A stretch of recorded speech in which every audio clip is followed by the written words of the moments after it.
Ladies and gentlemen, we're going to go ahead and get started with the program. I know a few of you are still finishing up. I know we have a few concerns about the potential weather this evening, so we're going to go ahead and get started. Feel free to continue with your dinner and desserts. Again, my name is John Marcall, the Director of Athletics here at USI, and we are so glad everyone could join us here this evening. And there are many former student athletes back with us for the first time in many years, and cannot tell you how excited we are about that. And before we start this evening, I'd like to thank the president of the University of Southern Indiana for her attendance this evening, her wonderful support of intercollegiate athletics. If we could please welcome Dr. Linda Bennett.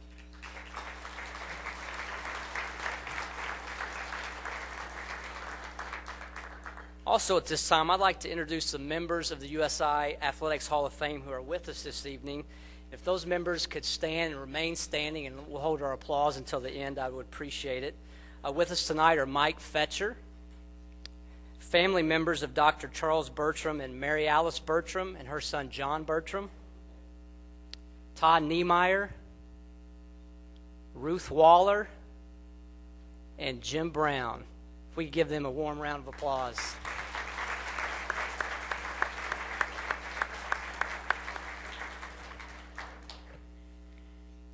About 10 years ago, before we started the Athletics Hall of Fame here at USI, I was having dinner with a colleague of mine at a meeting, and we started getting into a discussion about Athletics Hall of Fame.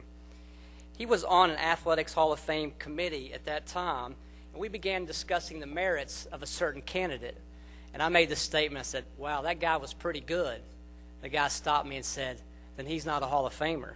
And I said, it's not the Hall of Pretty Good, it's the Hall of Fame. My colleague and I began exchanging barbs at that time, and we talked a lot about what the criteria should be for a Hall of Famer. And from that point on, I knew what our future Athletics Hall of Fame should look like. It should be a group that was and is exceptional, an elite group that everyone would recognize for their contributions to athletics. To be inducted into a Hall of Fame, excellence must be achieved. Tonight, we recognize 7 individuals who have helped shape our department into one that the university, the Evansville community, and the entire tri-state region can be proud of. Tonight, we will honor a baseball student athlete whose extraordinary talents took him from USI to a long career in the major leagues. We recognize a men's soccer All-American who never played a season that ended without a GOVC championship. We will honor a men's basketball hardcourt legend whose style of play led him to be a fan favorite and to the top of the record books at USI. Tonight, we honor one of the first women to receive an athletic scholarship at USI, and she did this while competing in 3 different sports. We honor a women's basketball standout that finished her career as the all-time leading scorer and rebounder at USI and helped lay a foundation for success for future women basketball teams. We honor a trailblazer who not only played on the first USI men's basketball team, actually the ISUE basketball team, but modernized the USI varsity club and led it to unprecedented heights. And finally, we honor a former tennis coach and athletic administrator who taught us all how to mentor young people and see the best in everyone. Ladies and gentlemen, tonight we are honoring excellence. Excellence in athletics, excellence in academics, and excellence in life.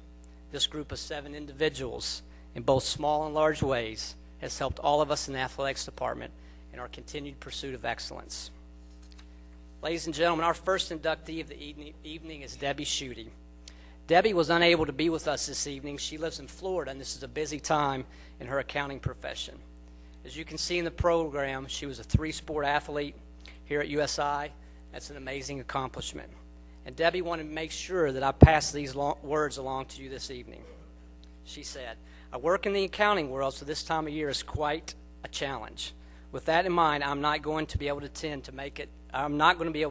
the ceremony in Evansville.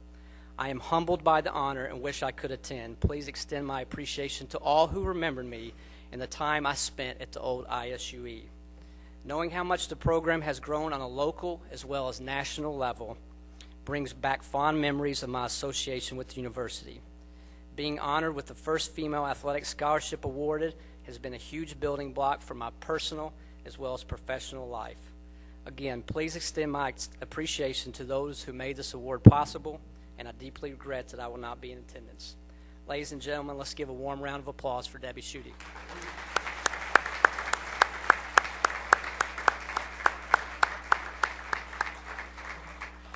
At this time, I'd like to recognize our first presenter of the evening. It's former baseball coach here at USI, Mr. Gary Redmond.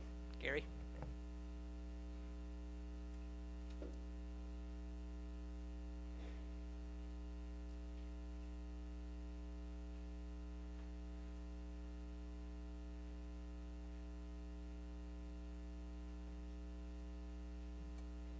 Good evening.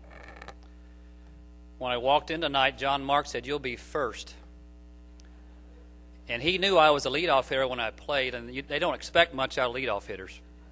You just squat down low and hope they walk you, you get hit by a pitch or hit a nubber in the infield and beat it out. So that may be what you get here to start off with.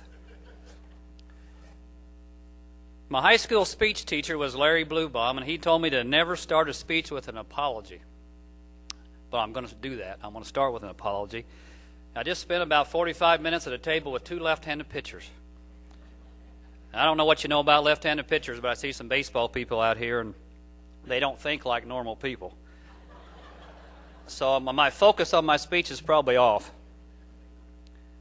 And I'm sure I'm thinking like a left-handed pitcher now, and obviously that's not good. And of course, I'm just kidding, or maybe half kidding, and they were introduced, but I just think it's wonderful for both of them to be here tonight for Kevin, a 2007 inductee and Mike Fetcher, and a 2008 inductee and Todd Niemeyer. So thanks, guys, for being here. They are wonderful guys, and I am just kidding, and thanks for being here for Kevin. Kevin, I'd like to thank you as well before I get started for being this person tonight. First of all, it's an honor to do this. And secondly, over the past couple of weeks, I've had a chance to go back and reminisce over the good old USI days, and that's been a lot of fun. Well, my purpose is to tell you just in a few minutes what makes Kevin Brown a Hall of Fame baseball player. And I have a bad habit of talking too fast. I'm going to try not to do that, but I'm also in a hurry to try and get as much information in as I can. The first time I saw Kevin play baseball was a summer before his senior year at Pike Central High School. It was right up the hill here on the USI baseball diamond. Kevin was playing that day, and I watched him play, and there was absolutely no doubt in my mind what kind of ability Kevin had and what he could do and what he could be. It became a special day that day to see Kevin play, not because of that as well, but I also met two wonderful people that day by the name of Alvin and Judy Brown, Kevin's parents. And it's been a wonderful friendship since. You know, Kevin's getting inducted tonight, and I looked through some things, and most people are going to say that Brownie, which is what we called him, got into the Hall of Fame probably for many reasons. He set a school record in 1993 with a .442 batting average. He threw almost 60% of the base runners out that tried to steal on him. He made first team All-North Central region. He was first team All-American. He was Player of the Year in the North Central region. He was a GLVC Player of the Year.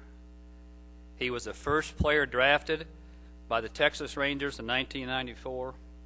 And I could go on. And all these are true about Kevin, and those are reasons he's here. But in my mind, he's got one quality, one special quality that makes him an excellent choice by the USI Hall of Fame Committee. And this quality is kind of hard for people to understand, and it's really hard until you coach and work with people.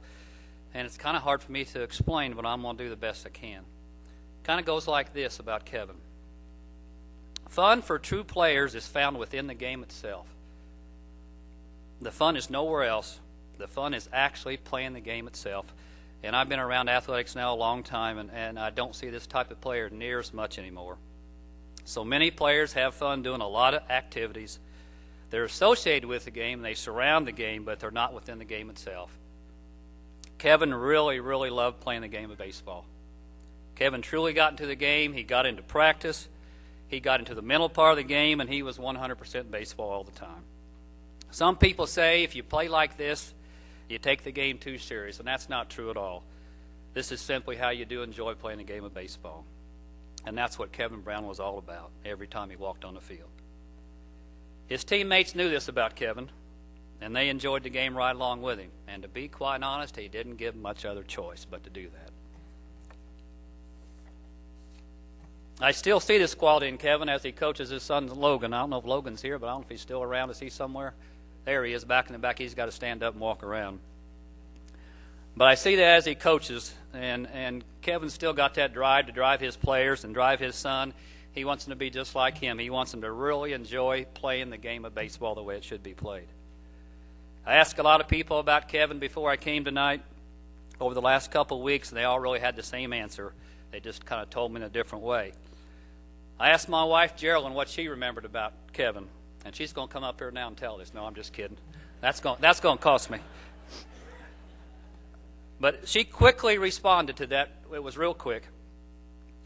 And she said, I still remember coming home one day after a USI baseball game and watching a highlight of Kevin rounded third and heading home to score. Well, that doesn't sound exciting, but there's obviously a little more to it than that. The situation, of course, is as Kevin rounded third, there was a catcher on the other team who was standing in front of home plate and blocking home plate. So we got a problem. And I knew what was going to happen. There wasn't any doubt in my mind coaching third. And it did happen. Kevin lowered his shoulder, and there was a collision, and Kevin touched home, and that poor catcher from the other team, off he went. And I think maybe over the fence and on the USI soccer field, maybe. And the funny part that night about watching it on TV, as they played it over and over and over again in fast motion, and every time it was that poor catcher would just kept flying. But that's how Kevin played the game. That home plate was his, and he made sure it was his, and he scored. A couple highlights I kind of remember in his days of playing pro ball. It's fun to watch ESPN highlights once in a while. And I still remember the home run they showed. I think he hit it off Randy Johnson. And the ESPN announcer said, no, it's not the pitcher Kevin Brown, because there was a Kevin Brown that pitched in those days. They said, that's the catcher Kevin Brown. Of course, that was our Kevin Brown at that time. The other one I remember is his determination to catch a foul ball. And he went and ran into the dugout. He went, and he was going to catch, except he ran to the dugout pole and fell straight back, and they happened to show that highlight as well. I think Kevin remembers that one. Probably the memory that I want to share with you of Kevin and the team that he led and kind of illustrates the kind of character he had was back in 1993. To be quite honest, Kevin, I told this story this morning. At 7 o'clock, we had a leadership group with some athletes at Mount Vernon, and this just happened to come up. But, of course, when I said 1993, some of them haven't been born yet. That's kind of how old you're getting. I hate to tell you that. But it came in 1993, and it's through the eyes of my middle son, Jace, who was about 6 years old at that time. He was our bat boy. And this team won the GLVC regular season. We went to Lewis University, which is just a wonderful place to travel and play baseball. And we were very fortunate to win 3 straight in a double elimination tournament and win that. Kevin was catching. Todd and Mike were pitching. And Jace, all the excitement afterwards was going on, and he runs up to me and says, Dad, you really didn't have much to do with this. You didn't do much in this tournament. Well, the sad news is he was right. I didn't have to do a lot. The guys came to play, and because they had that attitude that Kevin had instilled in them. Kevin was right there taking charge. I never had a chance to talk to a pitcher because after the inning, Kevin had him before they got to the dugout. I didn't get that opportunity. He took care of things for me as the whole team did, and that's what Hall of Fame players do. Kevin, I asked those 2 crazy left-handers sitting behind you to say a couple of things, and those are the guys that beat you to death with the balls in the dirt and wore you out, I think, for 2 or 3 years. But they had some very, very nice things to say, which I want to read to you. First one comes from Todd Niemeyer. Kevin was one of the rare players who could dominate a baseball game. He could alter the other team's approach to base running because of his defensive skills and arm. Obviously, he was a force offensively. It is a cliche, but Kevin made all of his teammates better by either bailing out a pitcher or helping other hitters get better pitches to hit. Besides being a great individual, he was all about winning and did whatever it took to help USI come out with a W. Brownie was a great teammate and friend that I was fortunate to spend 3 years with. Mike Fetcher had this to say, when you think of Kevin, you think of a quote by Theodore Roosevelt. Talk softly and carry a big stick. Kevin was a quiet guy when he first stepped on campus, but he did all his thinking with a very big stick or aluminum bat. Kevin made everyone around him better. As a catcher, you are the field general, and no matter if you were an outfielder or pitcher, you listened to what Kevin had to say. And this may be the best part. Kevin made my job a lot easier. All I had to do was throw the ball. He called the pitches, and I didn't have to think. which was probably a good thing. With Kevin, you felt you always had a chance to win the game. Kevin is very deserving of the USI Hall of Fame honor. And I kind of want to finish here with one last story about Kevin. I think illustrates what type of person he was, not only on the field, but to also people. We went down to Nashville, my family did, when he was playing professional baseball. We got there early, and Kevin got us in the ballpark, and we shared some time together and so forth. And it was time for Kevin to go to work. Batting practice had started, so off he went, and my wife and I kind of found our seats where we were supposed to sit. At that time, we had two boys, Josh and Jace. They were about 9 and 11, and they couldn't sit very long, kind of like what Logan's doing. He couldn't sit either. So off they were around the ballpark, and Geraldine had her eyeball on him, of course, and I was watching batting practice. And before long, Geraldine said, "I can't see the boys. I can't find him anymore." Well, I didn't have a problem because we're in a ballpark. There's no problems in a ballpark, so I just continued to watch batting practice. But out in center field, there was a couple little blonde-haired kids with ball gloves out there chasing foul balls. So I nudged her and said, "Well, there they are right out there." But Kevin had to get them out there. He had just his personality. He wanted them to be on the field with him enjoying the game of baseball. That was Kevin Brown. I finished with this. I always believed the ultimate for a catcher was to catch a no-hitter. Kevin had that belief. Kevin Brown played the game that way. I'm so glad you came to USI. Thanks, Kevin. Nemo, and fetch me over, bud. We got us a right-hander now to enter the Hall of Fame. At this time, it gives me great honor and a pleasure to introduce to you the third Hall of Fame baseball player, number 23, Kevin Brown.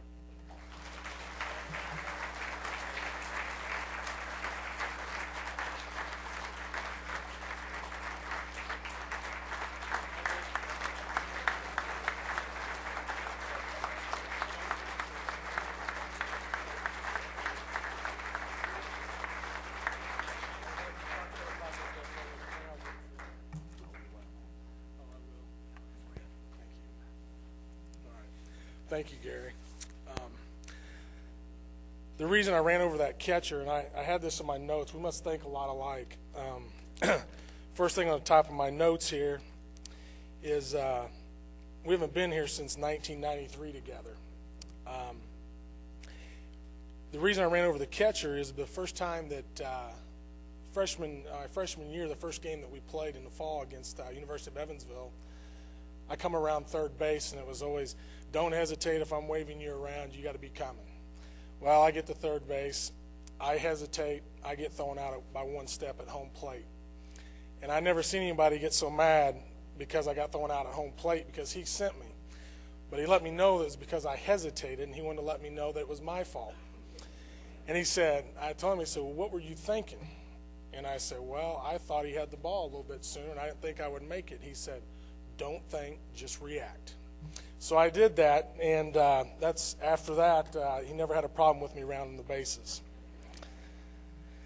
First of all, I'd like to thank John Mark Hall, Ray Simmons, Kim Armstrong, and everyone that had a hand in getting this event together, and I think we should give them a round of applause because it's a great job.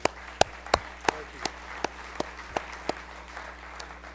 Next, I'd like to thank the Hall of Fame committee, the athletic department, the varsity club, and most of all the USI fans. John Mark Hall called me a couple months ago, and I'm on my way to pick up my kids at school, and he had told me I'd been elected to the Hall of Fame, and of course I was excited as could be. I'm thinking, okay, who do I call? What do I got to soak all this in first, and kind of entertaining because I'm sitting here going, yeah, I made it into the USI Hall of Fame. This is, what a great honor. So I pick up the phone. I call my wife first because the kids are still in school. And I said, "Kate," I said, "I made it into the USI Hall of Fame." And I got several different reactions. She said, "Great." I'm like, okay, waiting for something else. She goes, "Does that mean you need a new suit?" So we went to Nashville the next weekend. We came back with a carload of clothes, but nothing for me. But it was a good thought anyway, Kate. Well, then I get to talk to my daughter, Kinley. And so she's 11 years old, so I let her know. I said, "Hey, Kinley, I've been elected to the Hall of Fame." She's like, awesome, Dad. Are Grandma and Grandpa Brown going to be there? So now I'm sinking lower in my seat. I'm like, all right, who am I going to talk to next? So then I get to my son Logan and pick him up at school. He gets in the car, and I told him, and said, Logan, I've been elected to the Hall of Fame. He's like, in between text messages, of course, cool, Dad. Then there was a pause for about 10 seconds, and we're starting to drive off, and he says, for what? So I tried to go to Mom and Dad. I had to get somebody to give me a little pat on the back, but only as a teenager can say, for what? And you know what, though? All three of them in their own way, they're right. It is a great individual award, but without the teammates, my coaches, my family, none of this would have been possible. The athletic department was wonderful when we were here. Were always taking care of us so we could go out and do the things that we needed to do. I was fortunate enough that when I came out here my freshman year, and we had a very, very good class. Obviously, Nemo and Fetch were already into the Hall of Fame, and they came in the same time. And one other person, I'm going to get to them later, because thank you, Garrett, for reminding me a few things here. And but one other guy that I want to recognize, and as I'm setting up here, I just noticed he's here tonight, is Jason Kroc. When I came here, I would say from our freshman years to our junior years together, Jason always hit behind me, and I think that's one of the biggest reasons why I had the success that I did. We had, and I said I wasn't going to pull out individuals here, but if without him hitting behind me, there's no way that I would have done what I was doing. And after I left, after my junior year, he had a tremendous year, and he kept going with that. And I wish that the guys that I was playing with now that I could have gone with me, because this is one of the best teams that I ever played for. And I played for several years, and this was the teams I had in 92, 93, 94, some of the best teams that I ever was associated with. And I'm sure we're going to see him up here soon. When Gary came to my house the first time when he was recruiting, I had been looking other places, and he came up to the house in little Winslow, Indiana, and started talking and talking with the parents. And from the beginning, I knew it was going to be a right fit for me when he was there. And I told my parents that night that this is where I'm going to end up. And but what I didn't know is that this is going to be the best coach that I ever played for. And I played, like I said, I played for 10 years professionally, and I played years before that in high school. And still to this day, he's the best coach that I was able to play for. And the reason, the way he got us prepared for the games, the practices, the guys were always wanting to be out there, bringing in the right kind of recruits to make it happen, to make us be successful. And at that time, in the 93 season, it was the most wins that this school had seen at the time. We'd been nationally ranked most of the season, and all that was because of him. He got us prepared, and I wouldn't trade any of that for anything in the world, because I learned a lot from him. But more than that, it was just his friendship. He was a great leader, great coach, but it was his friendship, because once I left USI, he was always there. I could call him anytime when I'm struggling. I wouldn't talk to the hitting coaches we had there. I'd call him and say, what am I doing? And he could tell me, well, did you do this? Did you do that? I'm like, yeah. He said, well, then do this. And next day I go and get a hit and call him back and say, hey, thanks. I didn't need a coach there when I was there. But I will say, as good as a hitting coach and as good as coach as he was and recruiter, there was only one mistake that I saw him make, because I never seen him make too many mistakes. But when he came out to recruit, he didn't tell me, and the reason I like to stay close to home is because I could be close to my parents and they could come see me, plus they could cook. He didn't tell me that Geraldine could cook and make cookies the way she did. I'd have came without a scholarship. So he made a mistake right there. It's the first one that I found. The fall of my freshman year, we were playing the other team across town, and my career, I was telling my wife this the other day, I said my career just about ended before it started. we had played a few games at home, and I was really struggling at the plate. I think I was about 0 for 10 or 15 in the fall, and I'm hanging my head. I'd never been through something like that. We're playing at the University of other side of town, and we're at the Armory behind there, and we're playing, and I come up my first at bat, and I strike out, and that's probably my 10th or 12th strikeout and 15 at bats, and I come in from left field, and he stands on the top of or out in front of the dugout, and he just has his arms crossed, and he tells me to come here for a second. He said, if you don't get a hit this time, he said, you'll never play again. So I go out, and I end up going 3 for 4 that game, and we never had that discussion again. But then the next year, that next spring, we get ready to start the season, and I'm thinking, I'm coming here as a catcher. I felt like I was a pretty good little catcher, and he reminded me that I was going to be playing left field for him this fall. I'm a pretty good catcher, but you're going to be in left field. So this just threw me for a loop. I'm like, now did I make the right decision or not? And so I went up and I asked him, I said, why am I playing left field? And he said, because it'll help the team. So I'm 18, 19 years old, and I'm going, helping the team. Does that mean I'm not a very good catcher or trying to hide me out here in the left field? But, I took that as a challenge because whenever I was put out when I was put out in left field, and it gave me a chance to look at the game in a different way. And that was something I believe that helped me as much as anything throughout my career, because I was able to reflect on that, see the different things, understand what the catcher needed to do. And I know he was doing it for what was the best interest of me. And, I appreciate that. And probably one of the biggest disappointments, and he brought this up a little bit ago, was my sophomore year. One of the best teams that has ever been here at USI, and we had a great team, and we had it from 1 to 25. It wasn't just the 9 guys that are on the field. We had great players. If somebody would get hurt, somebody wouldn't be able to play that day, anybody on that bench could step in. It was a great group of players.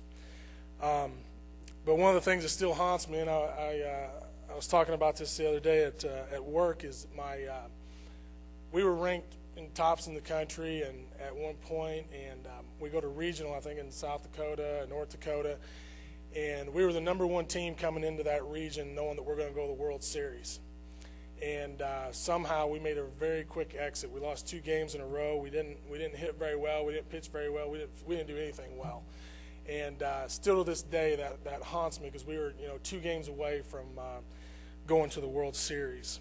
And I wish we could have those times back, because that would have meant a lot to not only myself, but I'm sure the guys that are sitting in here tonight. But with all the ups and downs throughout my career, probably the best thing that came from being here was the friends that I made, and with the staff and the players. And there's a couple other people I'd like to recognize before I move on here to the left-handed pitchers. A lot of people probably won't be talking about this, but a couple doctors, Dr. Ed Brundick, that was with Orthopedic Associates, Bob Tank, that's with Pro Rehab, and then also Chris Diaz, who was a trainer out here at the time I was there. I was fortunate enough that I had some, great doctors to be around, because I had several surgeries over the course of the time, and they always took care of me, and they always liked USI Athletics, and they did a great job. 2 other coaches I'll bring up just real quick, and the late Malvern Redmond and Roger Hughes. 2 coaches that when we came out here that helped. Malvern would help with pitchers and wasn't around him a whole lot, but one thing that they kept the game fun for us. They were always joking at the end of the bench. Guys were really loose. And Roger Hughes came out here my sophomore year, and he was big, loved baseball, loved the coaching. And it showed, because I tell you what, the time that I was with him that year, I never had anybody that worked us any harder, even when I was as I moved on. And he prepared me very well for the next step, and I think both of those guys. Like I said, we had 2 other players, Mike Fetcher and Todd Niemeyer. And the other day, I watching a video. I was talking to Fetch last night. I came out here, and was telling me about the videos that they have from the last Hall of Fame elections. And 2008, when Todd Niemeyer got elected, he reminded him of Todd, most of you know that Todd's a doctor, and he said every time that you go and see him, he charges you for saying one or two every time. And I didn't forget that. And I've got a bill for both of you, and I'll bring those to you here in a little bit, because I know I caught you guys 30 or 40 games throughout the course of that time, but I have your bills here, or we can work something out, Todd. I do need an exam. Well, there's a couple other people, and I'll close here. I'd like to thank my brother, Keith, and my sister, Joellen. They were very instrumental in this. They played a lot of catch with me. They coached for me when Mom and Dad couldn't be there, and most of the time I was the ball. I was a little bit younger, so they want to play football. I was like, sure, and I always ended up with a football and on the ground. But thanks to both of them for their support. Last would be my parents, Alvin and Judy. They both coached the teams, and everybody said, your mom coached the team? Yeah, when Dad was working, third shifts or couldn't be there at practices or whatever it may be, Mom would be at the practices, and her practices were a lot rougher than Dad's because she made us run because she didn't know what else to do. So, but I've never seen two individuals that love the game more than they do. And it's not just baseball, it's football, it's basketball, and I'm not going over there Sunday for the football game because you can't watch it because they're too busy screaming and complaining about the game. But I've never seen two more individuals that love the game more than they do, and I've never seen two people that love their family more than they do. And without them, none of this would ever happen. So, and I appreciate that. Thank you.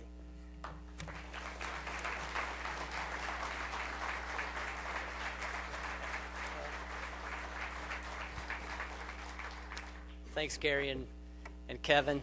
At this time, I'd like to introduce a couple of former USI soccer standouts who will introduce our next inductee. And again, I know the weather's getting a little iffy out there, so again, if we can keep on pace here, but I'd like to introduce our former USI soccer student athletes, Kevin Larkin and Mo Cato. Thank you.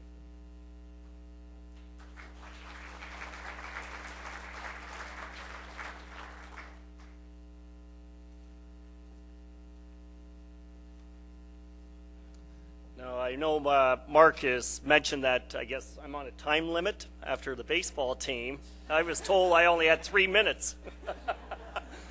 Anyway, I just wanted to start off. It's interesting. 22 years ago, I was in this exact room, and it was a situation that had developed. Our soccer coach had resigned, and Dr. Arp had just newly got promoted to athletic director, and he had asked myself being co-captain to present the soccer award since the coach had already left town.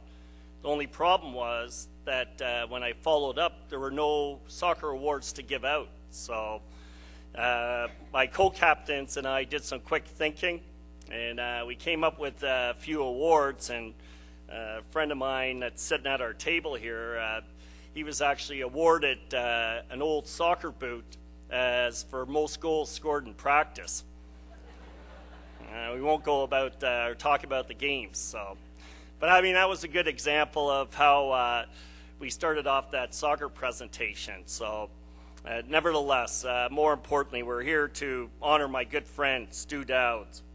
Stu and I have been best of friends since we were 16 back in Toronto, Canada. We played youth soccer together on a team that won the Canadian Championship as well as the North American Championship. Even though Stu and I are in different parts of the world, Stu now lives in Halifax, Nova Scotia, which is out in Atlantic Canada, and I'm in Detroit. We still stay close in contact with each other on a regular basis. Stu actually had a number of scholarship opportunities before deciding on USI. I know University Nevada, Las Vegas, University of California talked to him, and he settled on University of Southern Indiana. Stu, he's a very caring and kind person. two of us were roommates actually when MASH, the first year MASH was built. And it was interesting because I was a freshman at the time, he was a senior. It seemed like I was doing a lot of dishes that year, so we need to talk about that later.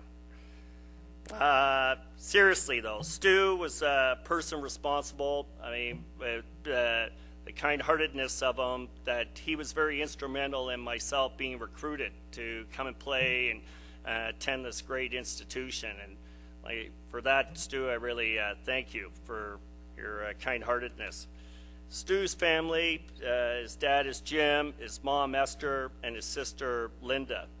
But out of our group of seven, there were 7 of us that were best of friends back in Toronto. And it was interesting, when we were teens, Stu always had the serious girlfriend, and I was the one that never really did have a serious girlfriend. So it was interesting, 22 years later, here we have Stu single, and I was the first to go of the group. But Stu, anyway, I could not be more honored to introduce you, my good friend and brother for life. You are a great person and deserve all of this distinct honor.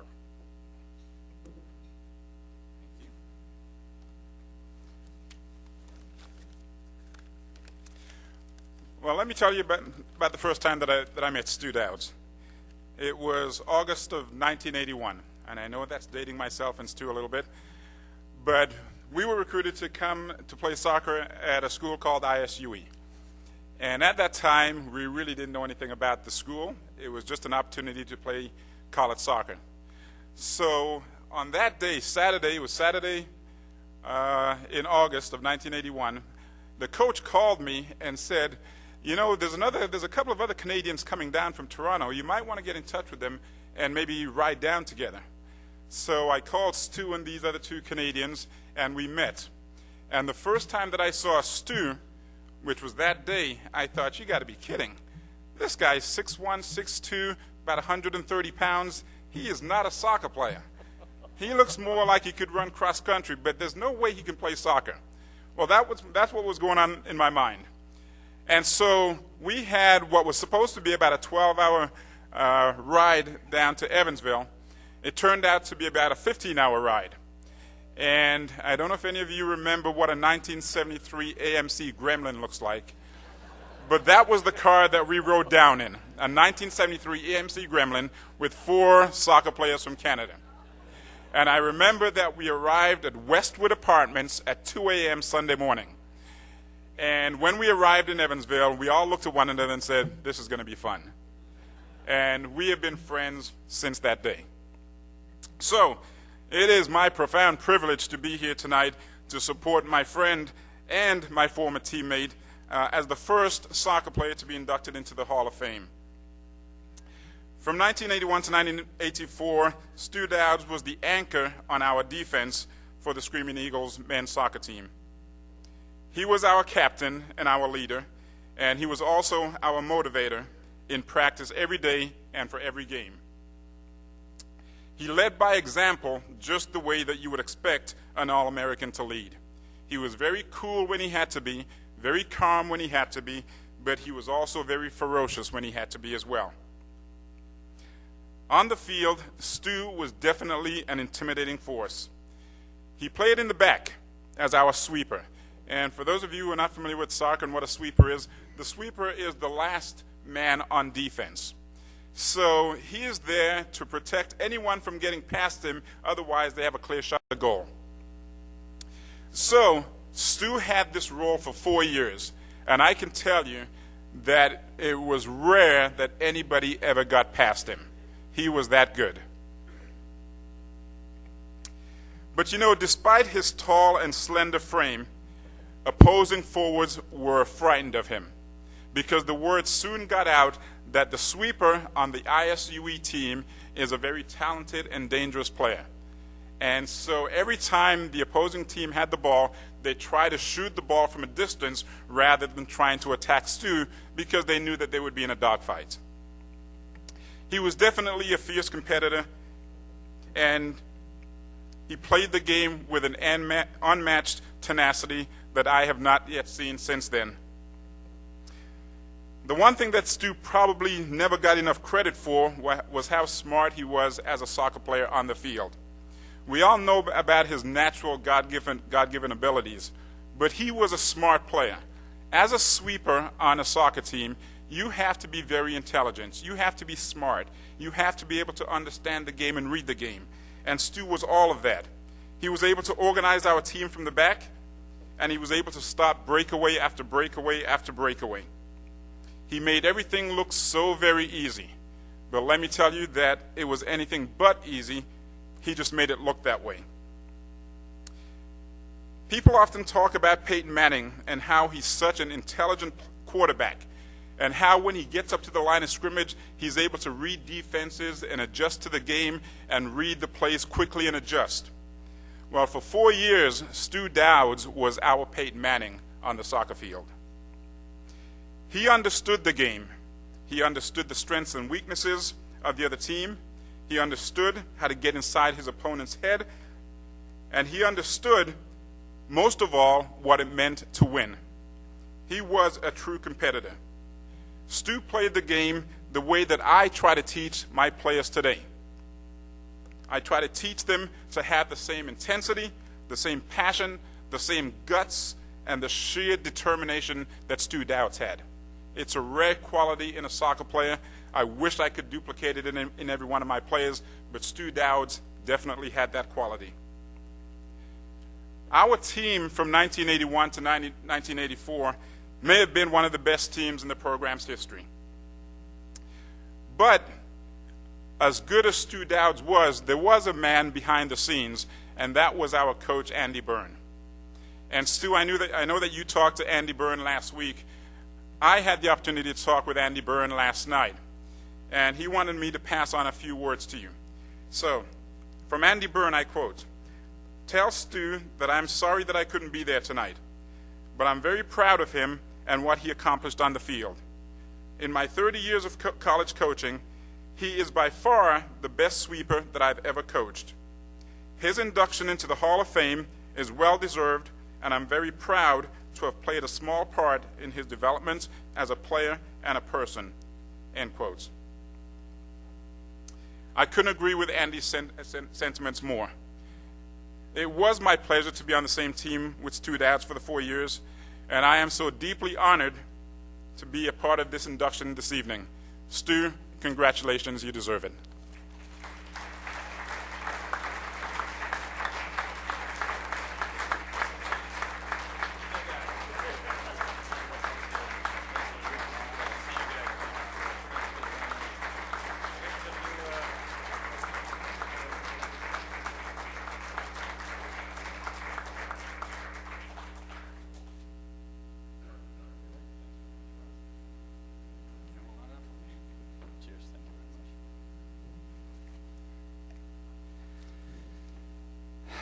Good evening, everybody.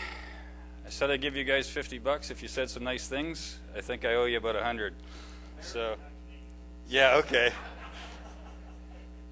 And I also thought that I might have to get some sort of sentence that said it's been a while since I've been out and about in Evansville, so I could get at least 3 Canadian terms out that I got mocked for all the years I was down here. But I think Kevin and Malton covered those pretty well for me. So.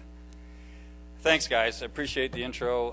Fantastic, kind words.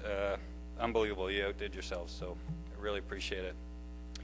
I'd like to thank everybody for being here tonight, and everything that's happened with USI and being inducted is it's mind-blowing for me. I really, really did not ever expect something like this to happen, and you know, really, it gets me inside. It's such a wonderful thing, and I appreciate everybody from the athletic department, Jean-Marc, Ray, everybody, the alumni, everybody. It's been fantastic, and the people that decided to induct me, I thank each and every one of you. It just sincerely, I really appreciate it.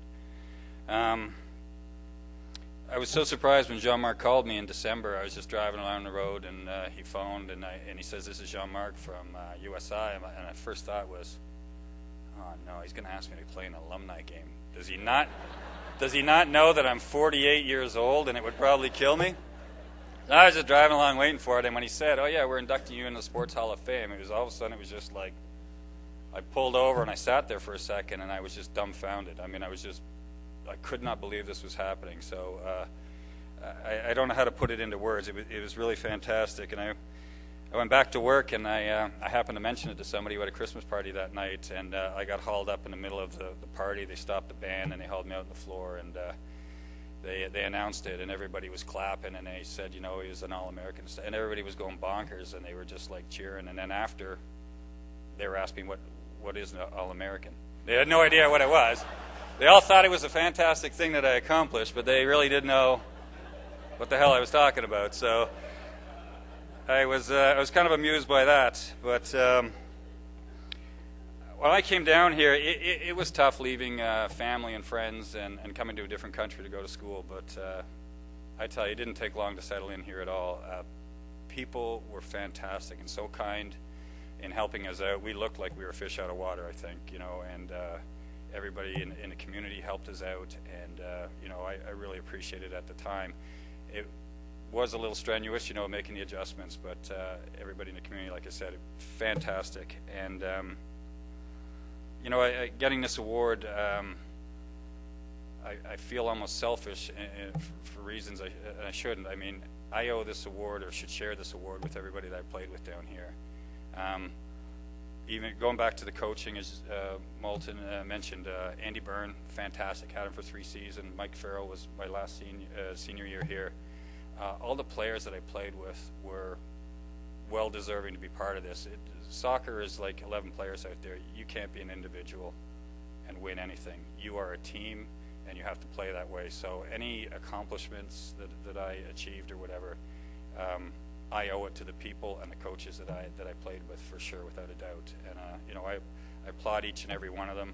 It was amazing to be here and travel around, and I learned so much about the country here. I got to see so many places. I played with guys from England, Bermuda, Missouri, everywhere. It was such a fantastic experience. I mean, for me, it was just, people from all over the place. It was new to me. Not your favorite place, I understand, Jamie. I'm sorry about that, man. Well, don't get me started. There's a couple of players, Driving in here today and to see how much this university has changed was just mind-blowing. It is incredible how it's grown. It just looks like a state-of-the-art facility, which is really, really amazing. You should applaud each and every one of yourselves who helped develop and create this and expand this community. It's fantastic to see. I noticed when I went online and that the sports programs are even growing and stuff like that too. With the way the economy's going and stuff like that, to see a university just go in this direction is fantastic. I mean, I think it's wonderful. I can't wait to come back tomorrow in a daylight and be able to walk around the campus and see all the fantastic things that everybody here has helped to create. I think that's really amazing. I tried to think of some stories that I might be able to share that might be kind of amusing and stuff like that. I'm not sure this is the venue with the ones that came to mind. After, if we're having a drink somewhere or something like that, it might be a little bit more appropriate. We had some fantastic times down here. We played hard, as Moulton and Kevin were saying. We had a team that I think really helped put ISUE, USI on the map as far as soccer was concerned. We left it all on the field. We had a determination and a character about us that was pretty amazing. And it's hard to find teams to click like that. And it was just a fantastic experience. And, these past 2 months, just the memories that come back are just fantastic. So, and for those of you who might wonder what I've been up to since I left university, I went back to Toronto and I got involved in the television industry. I got a job offer and went out to Nova Scotia, fell in love with that area, and I went there in '96. Although I never married or have any children, I now am involved in creating and directing children's television shows for preschoolers. So it's a very rewarding experience. I think making that move to go out there by myself, leave my family and friends again, and take a chance, had I not done that coming down here, I don't know that I would have been able to make that same leap. And again, I just grew so much when I came down here, and it was just such a fantastic experience. It allowed me to do that, and it's taken me where I am in life now, and I think that's really amazing. I don't know, in closing, I just want to say to you, like, I'm so thankful for the time that I spent down here. I am so thankful for this evening. I think it's incredible that you go to the trouble to do this and embrace your athletic community, and I know there's a lot of work that goes into it.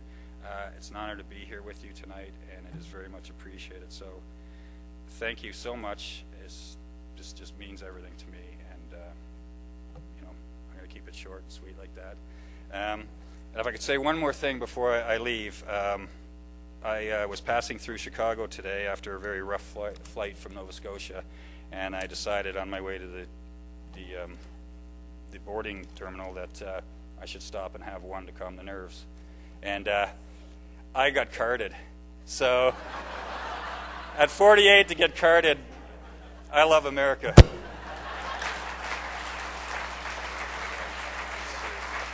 you very much. Appreciate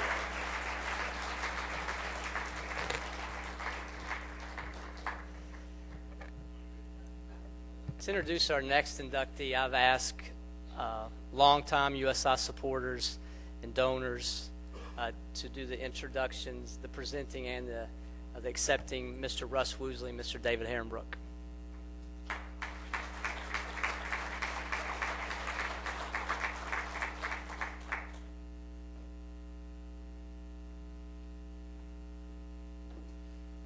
Good evening. We're going to save you some time because we don't have to talk about Bill's athleticism. Unless John Dean wants to share some stories, but this won't be about athleticism. I don't know what they're putting on the board behind me, but Bill's no longer with us. He died in 2005, but he was a member of the first Indiana State University Evansville men's basketball team and 1968 Male Student of the Year. I'm not sure what that entailed. I never heard of such an award, but Juergens never forgot his early association with the university. He joined the varsity club and gave his leadership to many activities, becoming a member of the club's board of directors, 1994, serving on its advisory board. Juergens served as treasurer, vice chair, chair of the varsity club board of directors, co-chair of the club's steak fry and auction and golf scramble. He helped transform activities into major annual fundraisers for USI athletics.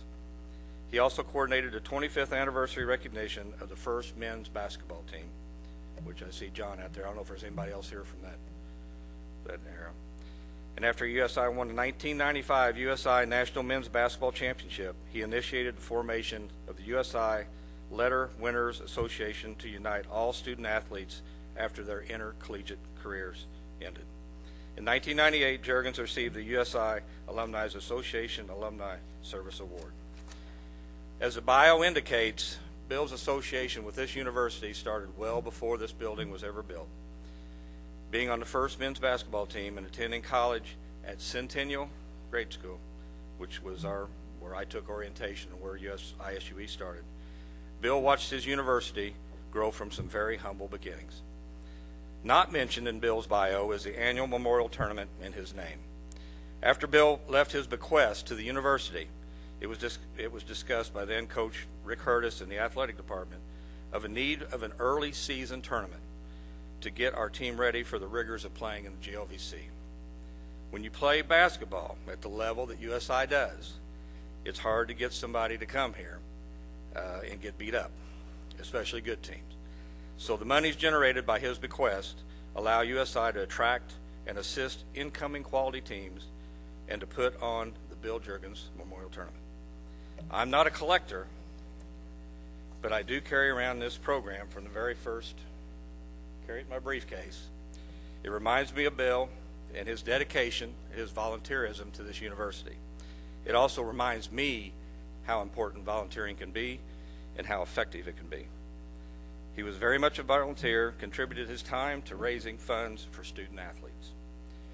If success is measured in friendships, Bill was one of the most successful people I know. His memory lives in all of us who knew him. Thank you for this opportunity. And it takes two of us to handle the big dog. So here's Dave Herrenbrook.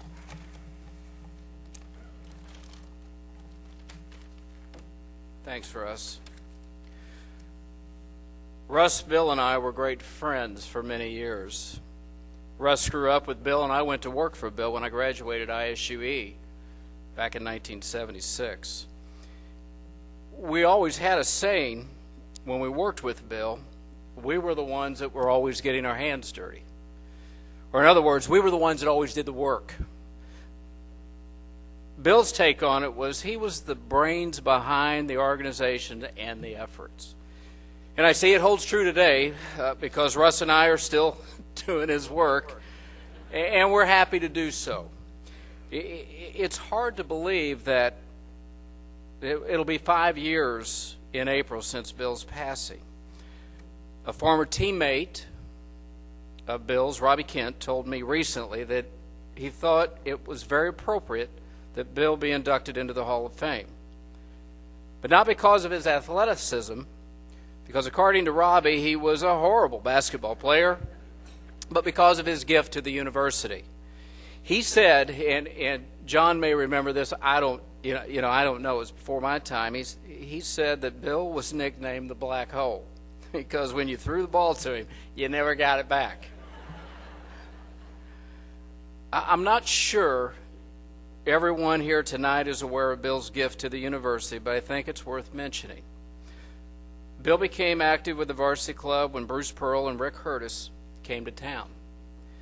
Bill and Rick became very close friends, and as a result, when Bill's death became imminent, he decided to leave his estate to the university for the benefit of his dear friend, Coach Hurtis, and the basketball program. This gesture of friendship and devotion translated to a gift of almost $500,000.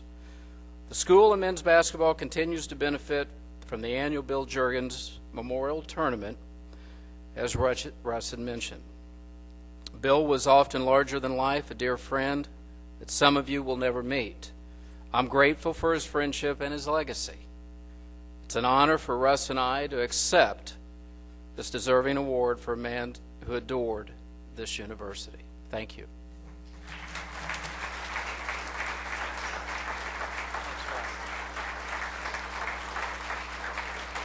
Could we not have gotten two of these? We got to split it now.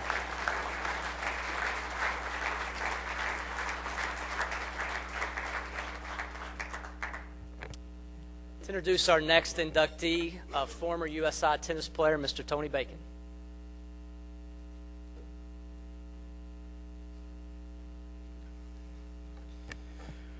Well, good evening. My name is Tony Bacon. I am certainly not one of the founding fathers of the university. In fact, if my memory serves me correct, I believe Mo Cato was my speech instructor my freshman year. Is that correct? So the pressure's on you for what I say. I'm pleased this evening to represent over 200 of USI's men's tennis alumni and current players.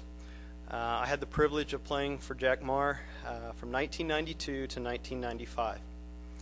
In preparing for tonight and reflecting back on my first year of college, I realized that Coach Marr made me, a 105-pound walk-on, feel as much a part of the USI program as seniors that he had recruited to play in the top positions.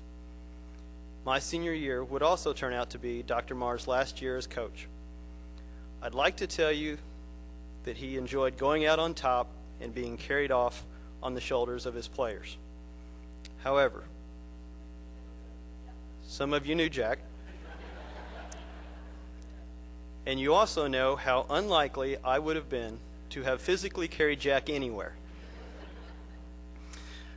Searching for words to summarize his accomplishments, his dedication, and genuine concern for others, I quickly realized this would obviously be an impossible task. As anyone who's been on the receiving end of excellent teaching knows, there is no way to put into mere words what that contribution means to our society, the Evansville community, the USI family, especially the students and athletes here on campus, as well as alumni around the nation. However, in true Dr. Marr fashion, I'll give it my best shot. Coach would have been the last person to talk about wins, losses, records, and stats. However, after speaking with him, his wife Barbara, and sons Rex, Jeff, and Scott at events in the past year, it was obvious he truly did relish the memories and the experiences created in the pursuit of those wins and losses. At his house, he shared with me a memo that he'd kept, dated February 1st, 1974, from then ISUE's athletic director, President David Rice, establishing what is now USI's men's tennis program. Jerry Allstott, then the athletic director of ISUE, wrote in part to the president, quote, "I know that Jack Marr is interested in tennis and will do a good job. As John Mark said earlier, this is not the Hall of Fame of pretty good." That was a long time ago. In fact, I don't think anyone envisioned 36 years ago the impact that Coach Marr would have had on so many people. More than one Hall of Famer has stood right here in the past years and thanked him specifically, not as their coach, but as their teacher. Whether on a tennis court, in a biology lab, or serving on countless committees, he took pride in assisting anyone in the pursuit of their goals. This past December, a line from his obituary read, "He saw the best in everyone and valued them all." How true we know that is. He gave all who desired it, myself included, a chance to experience what USI athletics has to offer. His effort made a great impact on both the cohesiveness and competitiveness of our teams. I consider myself fortunate to have experienced a diverse spectrum of what athletics can provide. In 1992, we were 2-10. 2 years later, and 21 years after the program was begun, 1994 brought a 16-5 record, USI's first undefeated GLV season, and first regular season championship. However, throughout his career and regardless of record, Coach had the same persistent goal: teach by providing an experience and allow the student athlete to do the learning from that experience. Collectively, we discovered how having high self-expectations can impact results on the tennis court. And off the court, he taught us that no matter where you are on Highway 41, a good buffet is probably no more than 20 minutes away. Those of you that knew Jack might say he was a well-rounded coach for multiple reasons. And you would all be right. None of the recipients are here tonight because of one single stat, one single game, or one single season. In Jack's case, it's ironic that this individual honor is truly a result of his lifetime's commitment to others. The span of a lifetime differs for each of us, but what we do for others with our own time is the true measure of our success. Jack Marr filled not only his life with these pursuits, but the lives of thousands of students, athletes, fellow faculty, administrators, friends, and certainly the wonderful family that he and Barbara have built. It is a personal honor, on behalf of an infinitely grateful university, to present my coach, Dr. Jack Marr's family, with this Hall of Fame induction. Accepting this honor tonight are his wife Barbara and two of his three sons, Jeff and Scott.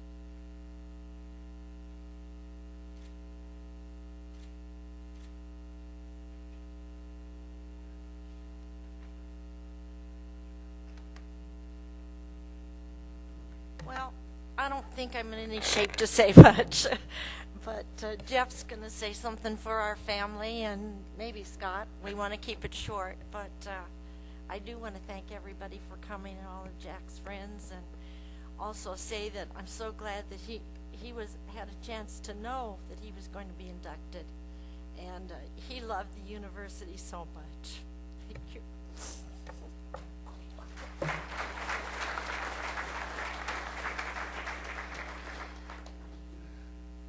Thank you folks very much for coming out. I'm sorry I was at the IU Purdue game the other night, and my voice kind of affects the fact that I was there on the losing end. Thank you very much for coming out tonight. It means so much to us as a family. It's obviously been a difficult year for many reasons. Even the university has had many difficulties.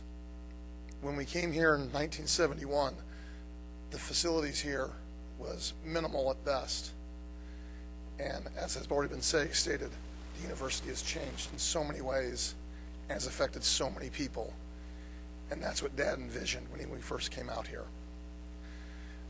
The things were not just the athletes. These were student athletes.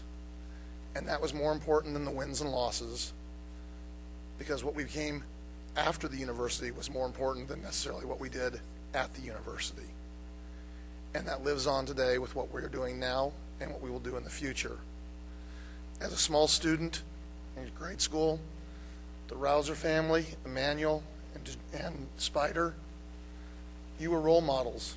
You weren't the Charles Barkleys of the world, but you were role models and affected so many people. All the student athletes do. The work isn't done. There's more for us to do.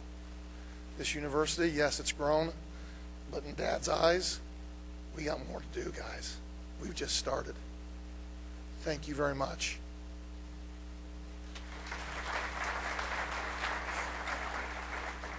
My older brother wasn't able to be here, but he asked me to read this. It says, a coach is a mentor, and the good ones do much more than teach athletic skills. The best coaches are the ones that prepare us to succeed in life. They teach us how to respond to the inevitable, unexpected challenges we all face, our occasional failures, and even our successes. They teach us poise, how to be gracious when things go our way, and how to bounce back when they don't. I never played a sport for my dad, but he was my life coach, and I will always use what he taught me to gauge my own behavior. I've seen him give the same kind of care and mentoring to lots of other people, so I know that the way I feel isn't unique. I will always be grateful that I had you in my life, Dad. I love you. And I'd just like to say, he loves sports, obviously, but to me it always seemed like he liked the fun that it brought with it, and he liked the people that he got to hang out with and interact with, and so I know that it meant a lot to him, this honor, and I'd like to thank you all. And it made the last days really, we had something to smile about when we knew this was coming up. So thank you very much.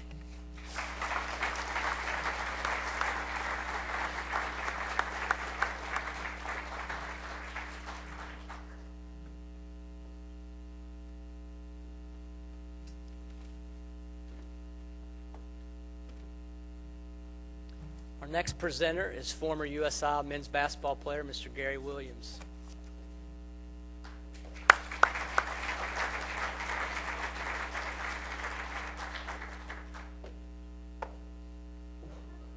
I know the weather's getting bad, so I'll definitely be brief. But I just want to say that knowing Spider out, it was one of the best moments and times in my life. I met Spider in the early 70s, and it's been mentioned that Jerry Allstott was the athletic director. He was actually our basketball coach at the same time. And he told us one summer that we're going to change this place around. I'm going to bring you in some ball players that can really help this university and make things change. So everybody was happy about it. At the time, I was the only person that knew. Well, that's when I actually met Spider and several other guys that at that time were thinking of coming to the university. But as it worked out, Spider was the only player that came to the university at that time. And instantly we became friends. But I thought, seeing a guy as skinny and tall as he was, that I knew that my playing time was going to be safe. I was never so wrong. He was the most tenacious and hard-working guy you'd ever want to be around. And also in that time, he became my very best friend. So I know his times are short, but I just want to say that I love Spider, and I'm really glad and appreciative for what's happening tonight. And on behalf of his family, I'd like to present this award to his sons, Darius and DeJuan Jr.